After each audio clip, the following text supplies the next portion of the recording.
Did you know that when you're on the road with limited data or Wi-Fi, you can still listen to the X-Zone Radio Show with Rob McConnell, The Science of Magic with Gwilda Wiyaka, X-1, Dimension X, Space Patrol, and every minute of the X-Zone Broadcast Network by calling 213-401-0080, courtesy of Audio Now.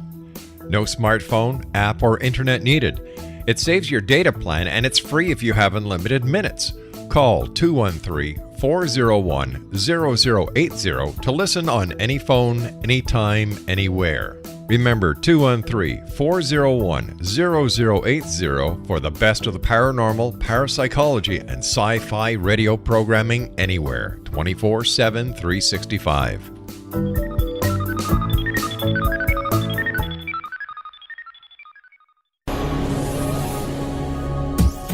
This is the X-Zone Broadcast Network, broadcasting worldwide on broadcast affiliates and satellite program providers, including CNN Broadcast Network, Sirius Satellite Network, Star Media, Good News Radio Network, Angel Broadcast Network, Wiki Broadcast Network, and WPBN TV. For more information on the X-Zone Broadcast Network, visit us at www.xzbn.net.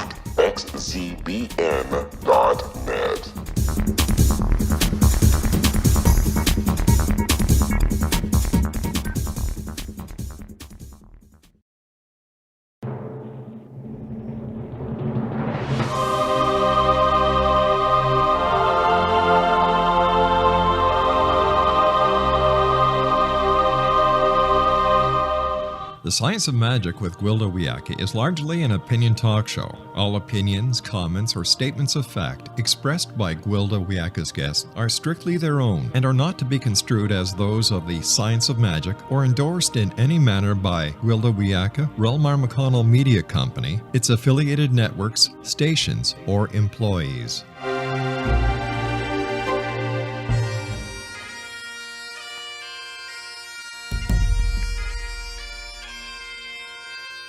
Welcome to the Science of Magic with Gwilda Wiyaka, a program dedicated to uncovering the unified nature of reality and humanity's ever-evolving place as truly galactic beings. For more information on the Science of Magic with Gwilda Wiyaka, visit us online at www.thescienceofmagic.net.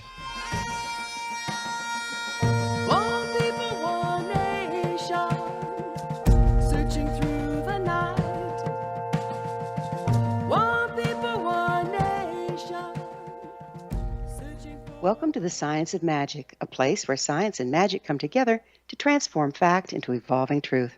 We're proudly coming to you through the ever-expanding X-Zone Broadcast Network, xzbn.net, and can also be found on our website, thescienceofmagic.net.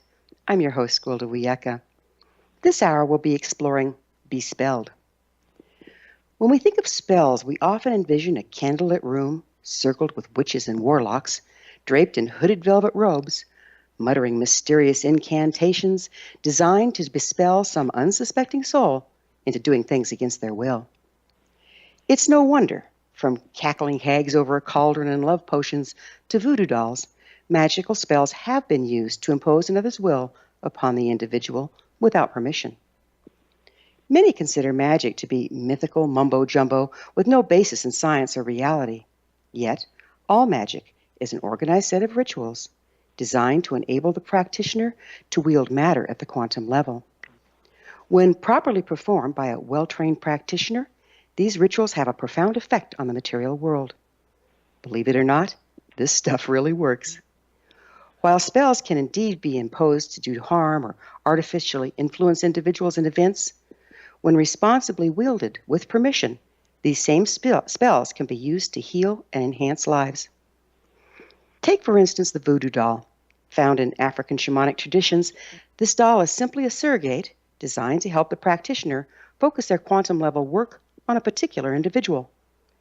It can be used without permission to poke needles in, so to speak, or with intention to do no harm, and through permission to do long-distance healing. Magic in and of itself is much like a gun. It's not the gun that kills or protects, it's the individual wielding it. Another little known fact about magic and spells is that we are all unwittingly using them. From magical uses, words and intent can affect outcome. Every word or intent we consciously or unconsciously propagate has an effect at the quantum level. Anything affecting the quantum level eventually impacts the physical world.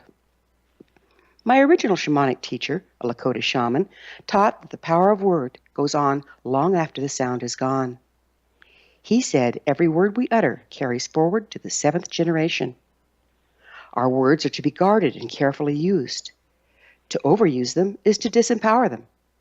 To use them unconsciously is to desecrate our world and compromise the future. He taught me shamanic healing techniques designed to unbind curses and spells that were consciously or unconsciously cast on a person by others. While this may seem fanciful, consider the person who's told during their childhood that they'll never amount to anything. As an adult, try as they may, they're not successful until the spell is broken. Their ability to succeed was bound up at the quantum level due to the dire predictions of a loving but fearful parent. Before we point fingers to those who may have unwittingly cast spells on us, let's take into consideration that the most harmful and binding spells are the ones we cast on ourselves. What goes through your mind? Every thought and belief, spoken or unspoken, has a profound effect at the quantum level. Consciously or unconsciously, we actually create our reality through our thoughts, words, and beliefs.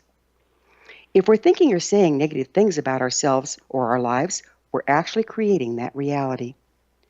Spells can be used to consciously wield this ability. They can also be used to remove bindings of spells inappropriately cast. We need not obtain a master's degree in magic to wield this skill, but rather simply practice mindfulness. If we watch what's going on in our mind, if we observe what we're saying and intending, if we're careful of the thought forms and beliefs we expose ourselves to, we can magically recreate our experience and our world. Our guest this hour, JUDIKA Illes, fell in love with the magical arts as a child and has been studying them ever since. JUDIKA is an author of numerous books, and after this commercial break, I'll introduce JUDIKA. Together, she and I will explore the amazing world of magic, so don't you go away. You're listening to The Science of Magic. Prior innovative episodes can always be found on our website, thescienceofmagic.net. The Science of Magic is produced by Relmar McConnell Media Company, Hamilton, Ontario, Canada.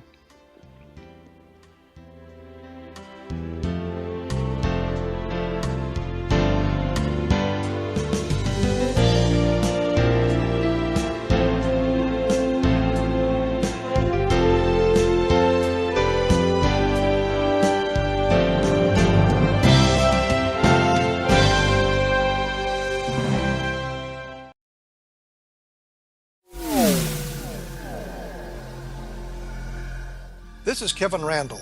For nearly 30 years, I have been investigating the case of the Roswell UFO. I have interviewed hundreds of people and stood on the crash site. Now in Roswell in the 21st century, I have reviewed dozens of hours of audio and videotaped interviews, examined hundreds of files that relate to the crash, and have returned to Roswell in an attempt to put all that information into the proper perspective. For the first time in Roswell in the 21st century, I have made a dispassionate reevaluation of all that material and provide a new look at what happened. This is a book that clears away all the clutter that has hidden the truth for so long, strips away the various lies that surround the case, exposes the Air Force attempts at cover-up, and found a core of solid information that tells us all where the case stands today. Roswell in the 21st century will be available in just a few weeks. For more information, please visit my website at www.kevinrandall.blogspot.com.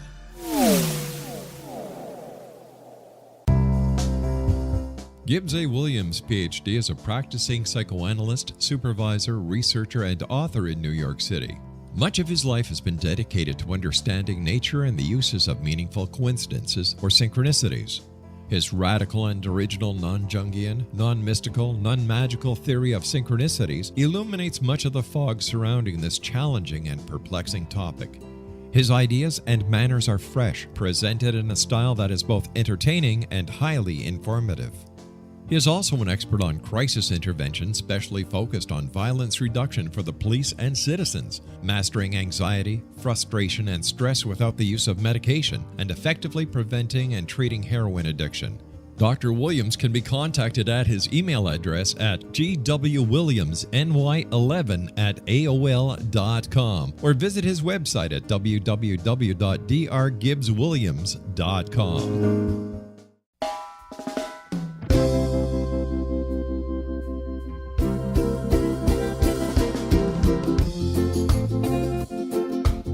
This is Johanna Carroll, host of Dialogue with Divinity on the X-Zone Broadcast Network.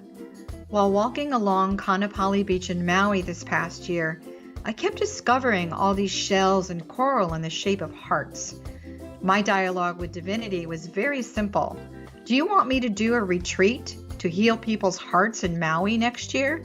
And of course, the answer was yes. As a master spiritual teacher, I am offering you a neat retreat called Rise, May 8th through the 12th, 2017, and the chance of a lifetime to rest at a 5-star resort for 5 days and experience a spiritual renewal of your heart and soul. Kaanapali is one of the top 5 beaches in the world. This stunning resort has undergone a $40 million renovation. I walked the entire property, checked out the room choices on your behalf, and I must say it is stunning. Our conference room faces the ocean with sliding glass doors. Maui is known as Mother Maui because it is a soft, gentle, healing energy. In the embrace of Mother Maui, you will feel yourself rising from the limitations of an ordinary life to an extraordinary journey of peace, bliss, and harmony. A greater sense of clarity. Our Rise retreat ignites renewal in the sacred elements of air, water, earth, fire, and wind. There's plenty of free time to enjoy all that Maui has to offer. A small deposit is required now to reserve your space, as this retreat, it will sell out. For more details, please go to johannacarroll.com and register today. Aloha, and I'll see you in mystical Maui.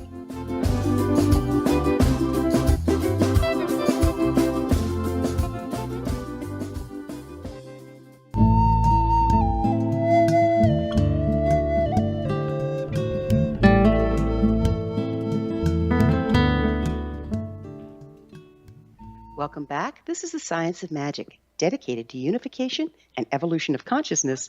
I'm your host, Gwilda Wiyaka. Our guest this hour is JUDIKA Illes.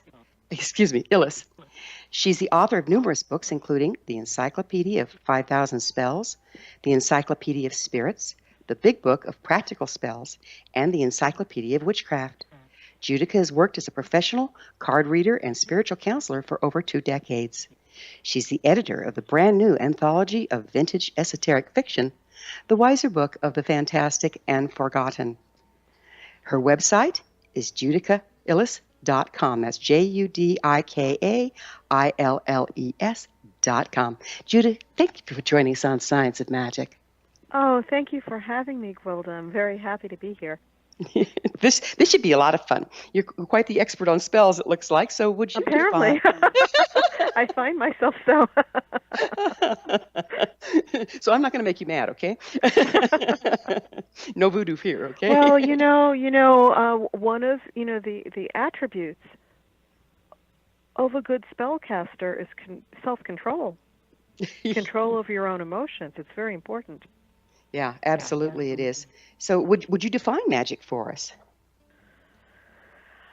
For me, and this is my definition, but it's a definition that's based on many ancient traditions, particularly that of ancient Egypt, magic is a current of energy that runs through basically everything, everything that's natural, and different types of energy. So different types of beings have different kinds, radiate different types of energy, different types of animals, different types of crystals, herbs, colors. The ancient Greeks believed that vowels had very strong magical energy. Virtually everything, we are essentially always surrounded by magical energy. And you'll know its existence because you'll see its effect on your life.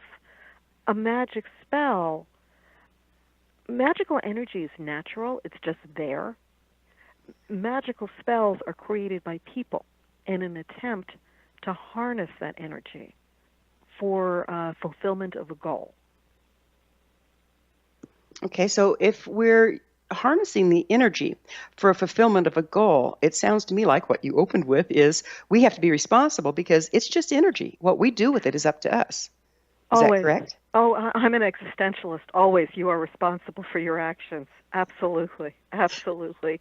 And I think the point with a magic spell is that it's conscious. This magical energy, and sometimes this is a negative comparison, but it's the best one I know. I compare it to Marie and Pierre Curie attempting to establish that there was such a thing as radioactive energy. Because if you're familiar with their history, at the time they were doing this, other scientists mocked them. Marie Curie was, like an ancient alchemist. She was starving in a garret attempting to prove her hypothesis. She knew that this existed and others scoffed. And I would say magical energy is a very positive energy. It's intended to improve life. It's not intended to, create havoc or destruction or be, an outlet for negative emotions. I would suggest that I think that stereotype of, the evil practitioner is very much a stereotype by, millennia of people who have had fear. It's not necessarily accurate. The reality is that practitioners of magic have had more to fear from authority than the other way around. Boy, isn't that the truth? Historically, that has been. Yeah, exactly. There's a faggot out there with your name on it if you're not careful, right? Exactly. Yeah. So, how do you see magic being used in modern day society? I think we're living in a renaissance because until really the end of the 20th century, people were not comfortable discussing magic. And now, my books are published by HarperCollins, a huge publishing house, and I teach classes, and we don't have to hide in the basement. Ideally, magic is a tool to create happiness and empowerment. The best use of magic is self-transformation, to create the future you want for yourself and to help you become who you would like to be, to achieve your highest potential, to discover the magical treasures that are within you. I think we all have powers of one kind or another. They're not that supernatural. They're natural. There's a lot of fear. I really liked what you were saying at the beginning of the show, because those little curses that are often given to children by parents or teachers or other forms of authority, and they may do it from frustration, or they may do it in attempt of being helpful. Things like you'll never amount to anything, you don't run, you'll fall. Things like that are so petrifying and paralyzing. And the ultimate goal of a magic spell is to find your strengths and your gifts and your powers and use them to create the life that you would like for yourself. So, Judika, what I hear you doing here is speaking of aligning with the laws of nature to enhance our natural abilities, and that would be a positive use of magic? Yes. I'm cautious. People tend to talk about positive use of magic versus negative use of magic. It's not the magic. It's the practitioner. If angry people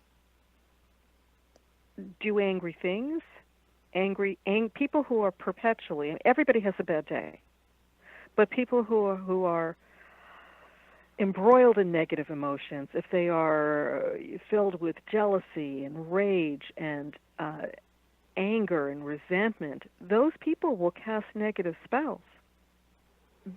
because it's who they are. Magic itself is a neutral force, much Exactly. more so than a gun. You know, if you want to, I wasn't kidding when I said that one of the important tenets of being a successful magical practitioner is self-discipline, self-knowledge, self-control. You want to approach your spells from a sense of love and respect and serenity, if you can manage that. You want to take those negative emotions because, you know, often magic spells are a response to a crisis. And so you want to take your fear and your rage and your anger and channel it into something, into a spell that helps you create a better situation. Boy, that is the key. That is the goal. Yeah. Yeah. Yeah. And you But know, I would be cautious because a lot of people talk about, you know, curses and voodoo dolls and this and that. But the reality is that in many cases, there's a very fine line between a curse and a justice spell. Magic has historically been the province of the disempowered, the poor, the oppressed. Money and brute force are far quicker and easier to wield than magic spells. So often, when justice is not forthcoming, when there is no justice, people will turn to a magic spell. And then, you know, but we do have to examine the roots of that. yeah, we certainly do. And you know what I've noticed in the years of my practice is that when people fall under their own distortions and unprocessed feelings and use magic in a negative way, they can only do that so long because you're breaking the laws of nature and it has a natural but nasty kickback. Have you seen that? Well, I think that's the basic law of the universe. What you reap, you shall sow. I mean, that's, you know, a little biblical injunction, but there's truth to that.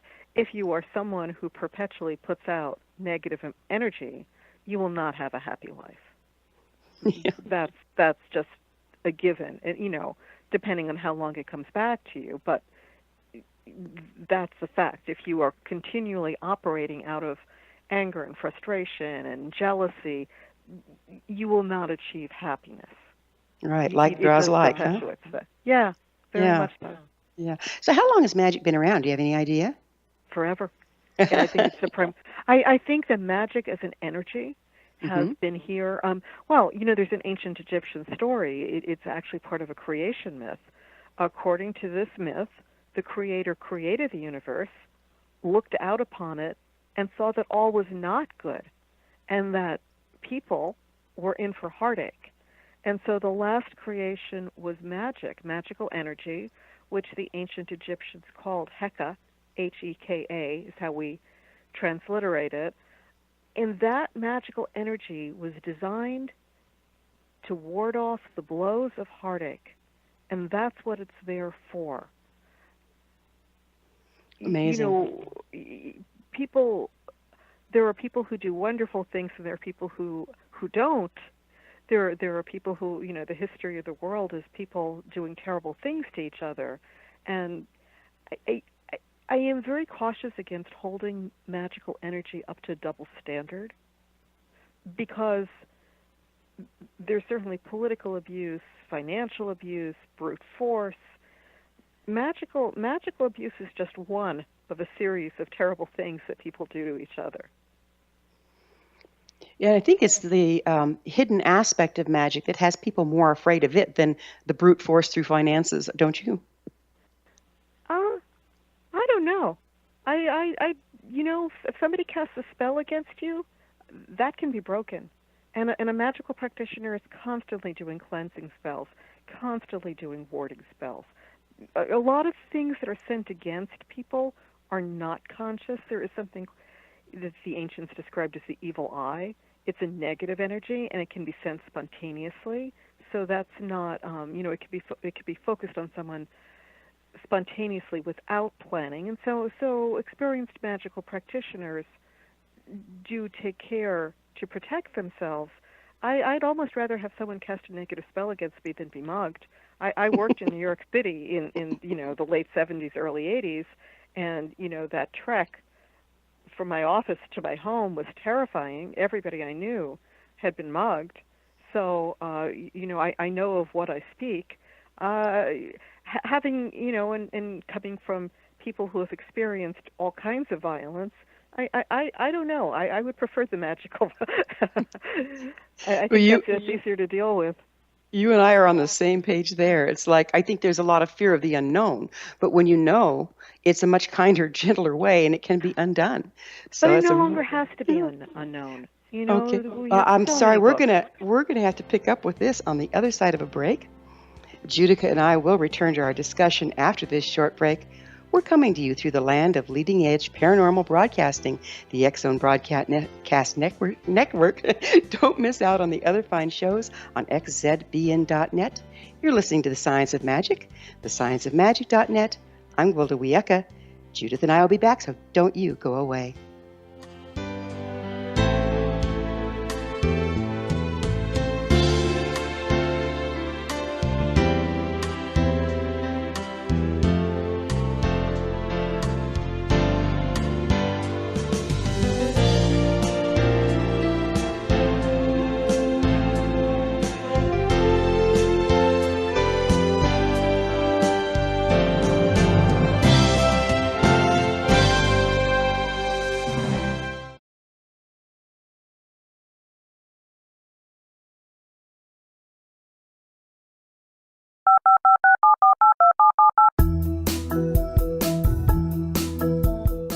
Did you know that when you're on the road with limited data or Wi-Fi, you can still listen to the X-Zone Radio Show with Rob McConnell, The Science of Magic with Gwilda Wiyaka, X-1, Dimension X, Space Patrol, and every minute of the X-Zone Broadcast Network by calling 213-401-0080, courtesy of Audio Now.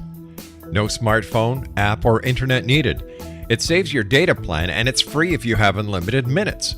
Call 213-401-0080 to listen on any phone, anytime, anywhere. Remember 213-401-0080 for the best of the paranormal, parapsychology, and sci-fi radio programming anywhere, 24/7, 365.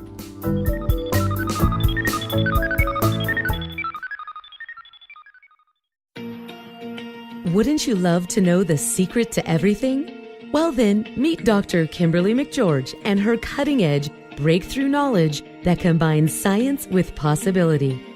Dr. Kimberly brings real-life answers and healing to those open to alternative solutions.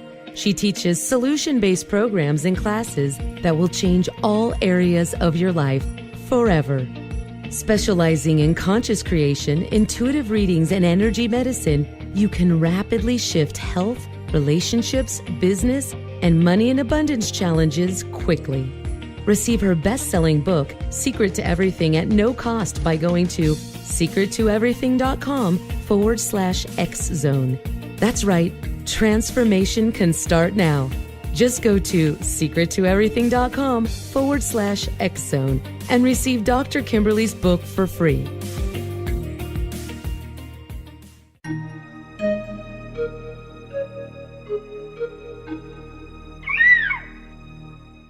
While science pursues fact, magic accesses the quantum level, bridging random facts to form truth. As long as science and magic remain separate and polarized, the truth cannot be known. I'm Gwilda Wiyaka. Join me on the Science of Magic radio program, dedicated to unification and evolution of consciousness. During each episode, I'll be speaking with experienced and respected scientists and mystics. From astrologers to astronomers, from medical doctors to shaman, the scientific method to dowsing and intuition, we'll weave together information from seemingly divergent practices to promote unity and enlightenment. Join me, Gwilda Wiyaka, and the Science of Magic right here on the Mutual Broadcast Network. For more information, visit www.thescienceofmagic.net.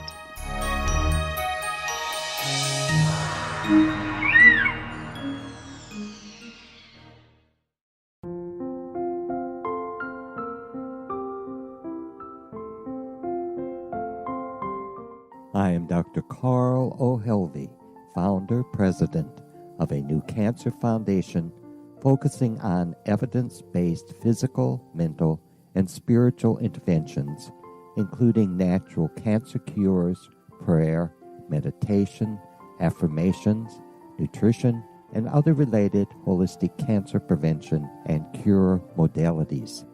These are used in cancer education, research, and financing care. I ask for your help to continue this important work by donating at www.holisticcancerfoundation.com.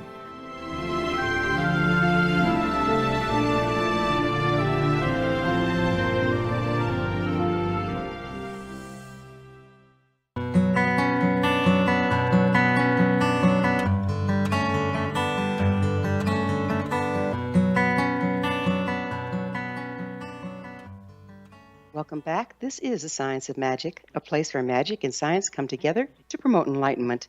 I'm your host, Gwilda Wiyaka. Our guest this hour is JUDIKA ILLES, the author of numerous books on magic and the editor of the brand new anthology of vintage esoteric fiction, the Weiser Book of the Fantastic and Forgotten. JUDIKA, we were starting onto a really interesting subject, which is one of my favorites.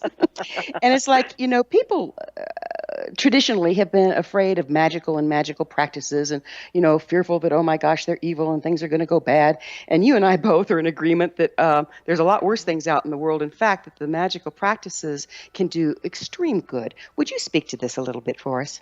Well, there's been a tremendous amount of propaganda. And so there's a reason people are afraid. I thought what you said before was so interesting, that, people are afraid of the unknown, and that is absolutely, absolutely true. But there is really no reason for, in the English-speaking world, for any of this to be unknown, because there are tons of books. There are so many books that it's hard sometimes to wade through them. And I tell my students to read everything. Just read everything. Don't let anyone control what you're able to read. And there's so much information about magical practice. I have a book, the Big Book of Practical Spells, that is literally a how-to. If you want to know how it's done, whether because you want to cast spells yourself or just because you want to understand the process, you will live. This is just a law of nature. There is, I think, the desire to separate magic and the magical arts, to call it supernatural or preternatural or, paranormal, is somewhat deceptive. It's natural. Magic is something that you find all over the world. We were talking before about where it originates. The oldest writings we have, surviving documents, have to do with magic spells and taxes, because those two things are eternal. It is. You can go anywhere in the world. If an airplane dropped you anywhere in the world, from a popular place to an incredibly remote location, I guarantee there are two things that they'll have in common: some knowledge of a magical practice, whether it's perceived positively or negatively, they know about it, and ghost stories. Those are the two universals. You will find them everywhere on Earth. And I teach spellcasting, and one of the things I teach is try it for yourself. A really basic thing to do is take an hour or a day and be nice. Smile at everyone. Give compliments. Just radiate sunniness and happiness, and watch its effect on the people you meet. At the checkout counter, be nice to the checkout person and watch. They may be perplexed because they're not used to it, but they'll be a little nicer to the person behind you. The converse, take an hour or a day, an hour is probably better, and be mean. Snarl at people, frown, watch your effect on them. It's very quick. They will go from having a good day to not having a good day. And that is your power. You have the power to affect that change on other people, on people who are close to you and people who are strangers. So magical practice is just taking that to a higher degree. you can use magical spells for empowerment, to develop psychic ability, to heal. Particularly, and this is not, you should not go to a doctor. Magic spells work hand in hand with real life because they are real life. So if you are doing spells for employment, you still have to go and look for a job. You know, there are spells to increase lottery luck. You still have to buy a ticket. And so healing spells are, you know, magic is often the avenue of last resort. If you have an illness and they cannot find a cause and they cannot diagnose you and no one can treat you and you've tried everything else, sometimes it's worth trying to cast a spell. If nothing is going right, then it may be worth exploring why. And sometimes it is very rarely a curse. I get a lot of email, I think I've been cursed. It happens, but it's rare, and it's even more rare for it to be effective. You know, people don't believe in the power of blessing, but they're very quick to believe anyone who says they can curse you. People are very willing to believe in the negative rather than the positive. But there are many reasons, as often being sort of blocked and challenged and frustrated too possibly, comes from sort of natural, spiritual, magical causes. There are things known as blocks, which could just be sort of an accumulation of, you know, the wording isn't I think evocative. They call it spiritual debris, which is sort of like dust. You know, if you look at your furniture, sometimes there's that piece of dust, a piano, that just accumulates more dust than the rest. And it's believed that there are people like that. And then you do cleansing spells. And a cleansing spell, when I teach spell casting, cleansing spells are a really good beginner spell because when you do them, you should feel cleaner. You'll know right away. Yeah, it's amazing, isn't it? Yeah, being able to do self-management and self-care through magic is right. You know, we should start there, yes. And you can do it via smoke, something like sage or frankincense. You can do it through bathing with salt and a little vinegar. I mean, these are inexpensive, simple things that you can do for yourself that will improve your life. You can cleanse with sound. The clanking of metal is believed to disperse negative energy. Yeah, it's amazing to watch too. So Yeah. how does intention relate to spell casting, conscious and unconscious? Well, people ask me a lot, do you have to believe in the spell for it to work? And you know, and they're surprised when I tell them no. You don't need to believe in the spell for it to work anymore, for you need to believe in rain for it to fall. But you do have to believe. Remember that a spell has a goal. You do have to believe that your life could possibly get a little better. Because if you are invested in your misery, then essentially it's like driving with the brakes on. You know, why do your spells not work is a fascinating topic that we could talk about for hours. And one of them is that self-sabotage. And I think intention, and different people mean different things by that word intention. But I think that intention to improve is crucial. You know, I think it's the two things you need for a spell to work are a human being, because this is a human art, so a human being with a goal. And that goal can be caused by love, it can be caused by desire, it can be caused by fear. You know, oh my God, I don't want this to happen. I have to take some sort of an action. And I think that is, I'm cautious with the word intention because, you know, I write lists for myself. Every day I'll write lists what I want to accomplish that day, and that is my intention. I can tell you that my intention is not always accomplished. So I'll look the next day, and sometimes I've accomplished totally other things that day. So I think the thing with spellcasting is that it will teach you to really listen to the meaning of words. Words have so much power, and they are so crucial. And I say this for myself because I see the change in me as well as in other people. We tend to speak casually. We use words without totally understanding their meaning and their nuance and all the implications.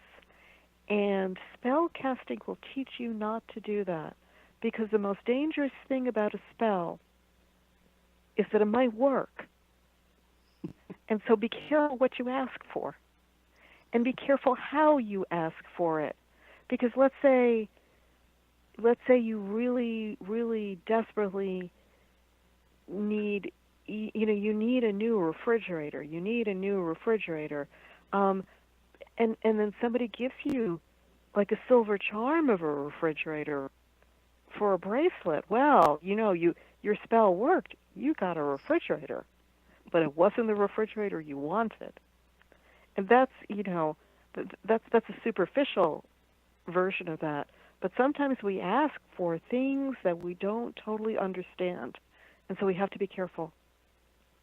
And don't we often ask for things that are solutions to perceived problems rather than what we really need for the situation at hand? Oh, yeah. Or what we think we want, or what other people want for us rather than what we secretly want. It's not always a bad thing when your spell doesn't work. Often, we ask for something, and then years later, we're so grateful that we didn't get it.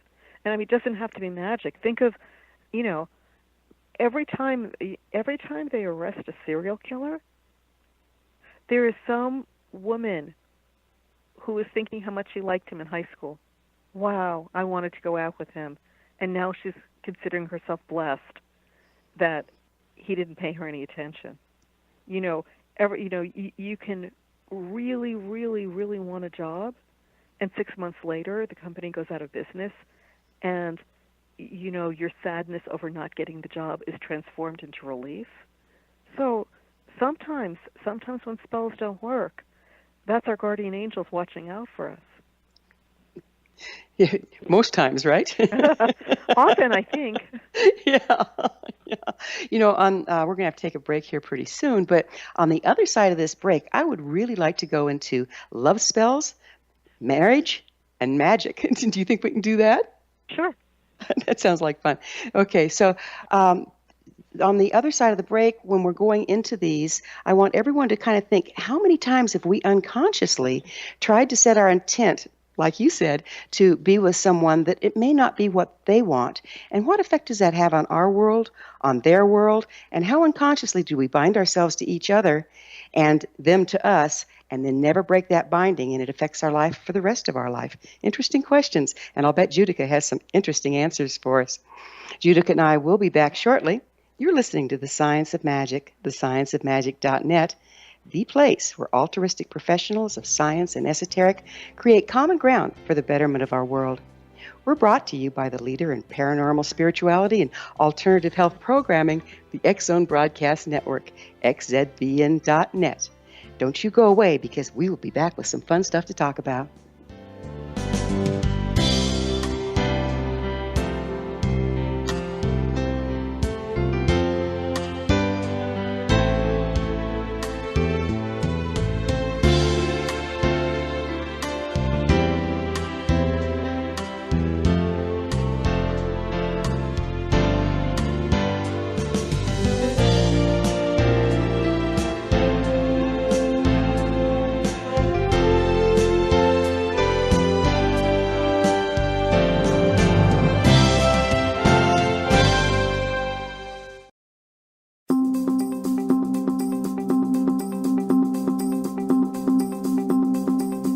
As host of Dialogue with Divinity, I am thrilled to join the X Zone Broadcast Network and their growing number of affiliates.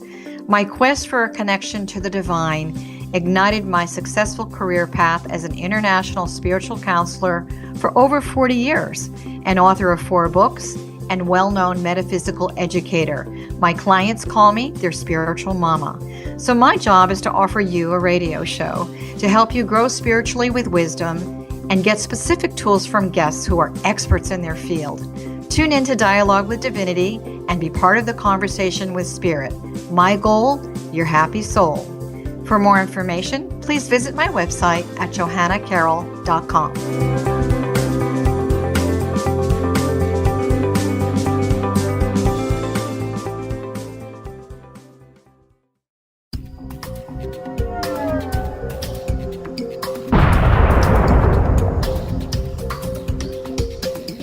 Coming soon to the X-Zone Broadcast Network is A Different Perspective with me, Kevin Randall, as your host.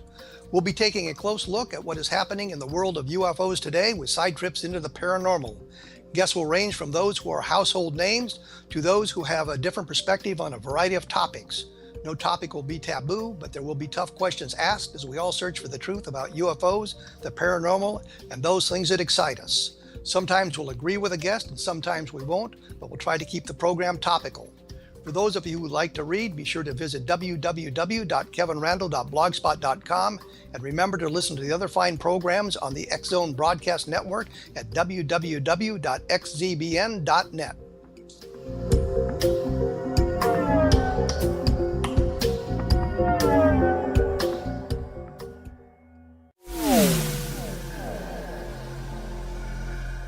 This is Kevin Randall. For nearly 30 years, I have been investigating the case of the Roswell UFO. I have interviewed hundreds of people and stood on the crash site. Now in Roswell in the 21st century, I have reviewed dozens of hours of audio and videotaped interviews, examined hundreds of files that relate to the crash, and have returned to Roswell in an attempt to put all that information into the proper perspective. For the first time in Roswell in the 21st century, I have made a dispassionate reevaluation of all that material and provide a new look at what happened. This is a book that clears away all the clutter that has hidden the truth for so long, strips away the various lies that surround the case, exposes the Air Force attempts at cover-up, and found a core of solid information that tells us all where the case stands today. Roswell in the 21st century will be available in just a few weeks. For more information, please visit my website at www.kevinrandall.blogspot.com.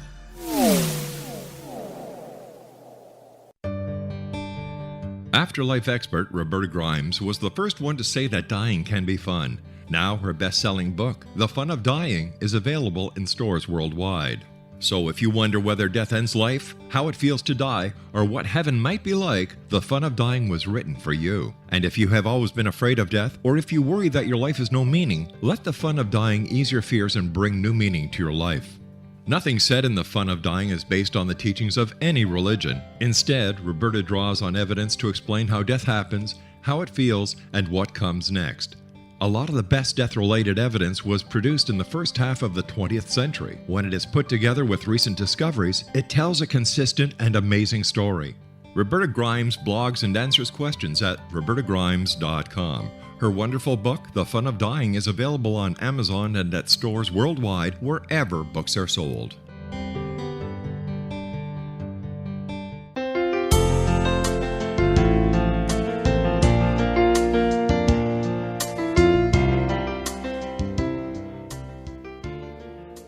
Welcome back. This is the Science of Magic, bringing together gifted people of service to the world. I'm your host, Gwilda Wiyaka, and one of those people of service is our guest this hour, JUDIKA ILLES. She's the author of numerous books on magic and the editor of the Weiser Book of the Fantastic and Forgotten. I promised everybody that we would talk about love and magic on the other side of the break, so you're on. Tell me about love spells. There are many.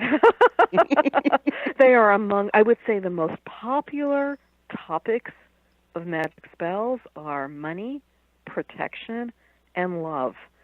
I have a book called Encyclopedia of 5,000 Spells, which has more than 5,000 spells in it. It's a big 1,000-pager. And the biggest section is the love spells. The best love spells are simple and they're elaborate. The best love spells are for self-love, and that's important because it's very hard to have a happy life or a happy love life, if you're not happy with yourself, if you don't love yourself and feel that you deserve happiness, the second best type of love spells are those where you, for those who are seeking love, to ask the universe to send you the right person. I wasn't kidding when I said before the break, about the serial killer. People, sometimes we look at someone and we think, they're the best thing since sliced bread, and we're just sure that's the right person for us. But we may not really know everything about them, or know how compatible we'll be, or the secrets they may have in their heart. I think the statistic for divorce in the U.S. right now is something like 50%. And, it is something, to take seriously. So be careful. Be careful with spells. I know at the beginning of the show you were discussing spells cast on other people to essentially impose your will on them. And it can be done, but it's really not recommended. There are spells such as binding spells. Binding spells, there are two kinds of... The term binding spell is sometimes used to describe a protection spell where you bind someone's power so they cannot harm you or harm someone else. And sometimes that's a necessary type of thing. If you know child abusers, various kinds of abusers, that's not necessarily a bad thing. But then there are those love spells where you are binding another heart to you for eternity, and don't do it because essentially what you're creating is a stalker. You can people will tell you, oh, love spells don't work. Well, they do, but not necessarily in the way that you want them to, because magic spells are a mysterious and profound and powerful art. They're not a cake mix. When you buy, and that's confusing because when you look at spells, like if you look at my book of 5,000 spells, you will see the spells are written out with instructions, step 1, step 2, step 3, and they might look like a recipe. But when you buy a box of mac and cheese mix or a cake mix, there are instructions on the back, and if you follow them, 99.9% sure that you're going to get what looks like the picture on the front. That's not how it works with magic spells. It's complicated. And so you can make someone attach themselves to you. You may even be able to make someone love you, but you can only make them love you the way they know how to love, not the way you want them to love you. And that 50% divorce rate, remember that, because there are a lot of unhappy relationships. And if you bind them, it is hard to get out of them. Then you have someone, you want to leave yourself that escape route. You want to be able to leave. That escape clause in there. Oh, yeah. I would say one of the nicest love spells and an effective one. We use the power of the moon to affect change. When you want something to increase, we work with the new moon as it waxes up to the full. And then if we want to get rid of something, if we want to make something leave, we work with the waning moon, so as it goes from the full to the dark moon. Example, if you want to increase your finances, you would work with the waxing moon. But if you wanted to decrease debt, then you would work with the waning moon. And so a nice spell is to go out at the new moon, stand under the rays of the moon if you can, and ask the universe to bless you with the right love for you. Ask it, you can come up with qualities that you want. I want this type of a person. I don't want that kind of a person. You can make like a dating list for yourself. Try to be specific. Try to ask for what you want. Do you want a kind person? Do you want a sexy person? Do you want, a person who shares your interest in, philanthropy or whatever it might be? And then put it out there and let yourself be blessed. Beautifully stated. Judika, before we run out of time, I would love to have you share with our listeners where they can find your books and services. Oh, my books can be found wherever fine books are sold. Seriously, I am published by two wonderful publishers, the Weiser and HarperCollins, and their distribution is great. And you can find my services on my website, which is my name, JUDIKAILLES.com, JUDIKAILLES.com. Thank you so much. Marriage is actually, it's performed in a ceremony, and ceremonies are magical. And so we're, with the agreement of the couple and the agreement of their families and friends, they're creating a binding. And I think very often we don't recognize that's what we've done. So 50% of us getting divorced, how do we uncreate that binding? And what do you think the effect is when we don't? Well, there's often lasting repercussion for years. There's that sort of traumatic feeling. Sometimes it's done well and harmoniously, and sometimes there's a dissonance. In my books, 5,000 Spells, and in Big Book of Practical Spells, there are also there are wedding spells, because you're right, a wedding spell incorporates all sorts of magical energies and promises and vows and ritual, and there are also divorce spells. There are things that you can do, baths that you can take to sever cleanly the ties between people.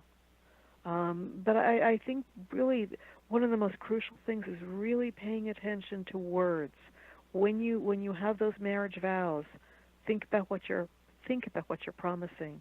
Say what you mean, and say your intent. Say your goal.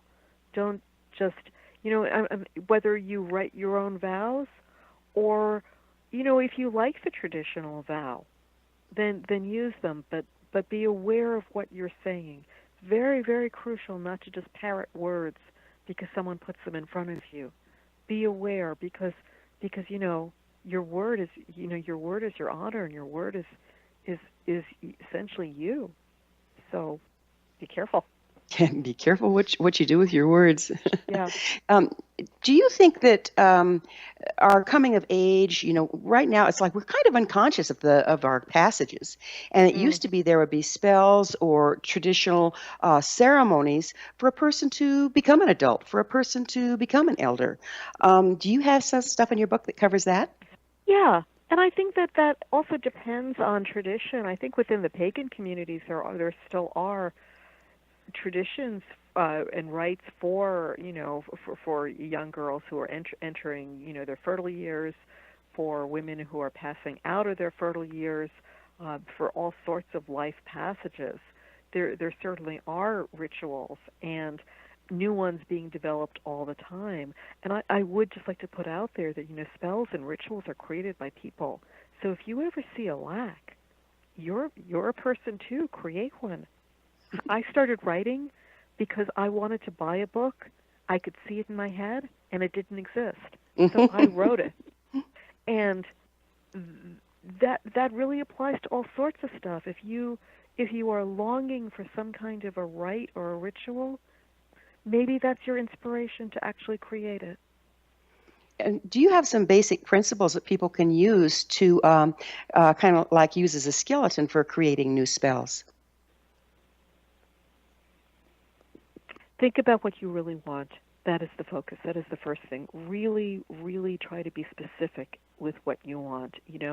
I want to get married is very vague because, I want to get married. Well, then, you could certainly sign up to a dating thing and take the first person who answers. But what do you really want? Do you want to be loved? Do you want to have a partner? Do you want to, and if so, what kind of a partner? What do you want them to partner with you in? Try to really narrow down your desires. It really helps. It will help you live better in general, even if you don't cast a spell. But if you do cast a spell, it makes it more likely to succeed. And spells are always cast in the present tense. I am happy, not I will be happy. I am rich, not I will be rich. Beautifully spoken. We're going to. Time flies, and we're out of it. So thanks so much for being on the show. Our guest this hour has been author Judika Illes. Her website, JUDIKAILLES.com. This has been The Science of Magic. Remember, you can always listen to past thought-provoking episodes on our website, thescienceofmagic.net. Until next time, dear ones, may you be blessed with knowledge, comfort with love, and live a magical life.